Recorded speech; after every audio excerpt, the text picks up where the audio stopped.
More than a third of American men and women are obese, according to a new study by the George Washington University. And the excess weight is not just killing their health, it's killing their wallets. The economic costs of being obese can be as much as $4,879 per year for a woman, $2,646 per year for a man, according to the report. Now, this is for both medical and non-medical costs. Let me tell you what some of those are. On the medical side, look, it makes sense. Hospital visits, emergency room fees.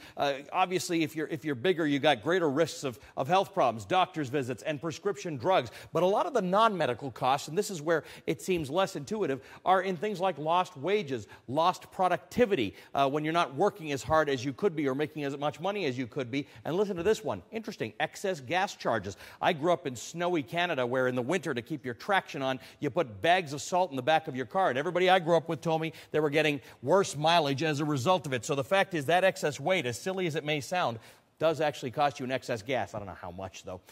Now, why is it harder for women than for men? Why does it cost more money per year to be obese if you're a woman versus being a man? Well, some people say it's got to do with gender disparity in our economy, mostly to do with lost wages. Bottom line is if you're a guy and you're heavy, it doesn't cost you as much as if you're a woman and you're heavy. There are just things you won't get hired to do because society isn't all that fair. So if you're a woman and you're obese, you are much more likely to earn significantly less than if you are a man and you're obese. Other factors not included in the study, by the way, and this is where it gets a little bit interesting, are sort of some of the non-quantifiable factors, let's call it things like that. The study cites things like excess clothing, food, larger auto sizes, and furniture. This is, you can debate this sort of thing. Excess clothing, as I always like to say, they don't really make Prada for big people, so I imagine you save because you never have to buy anything from Prada.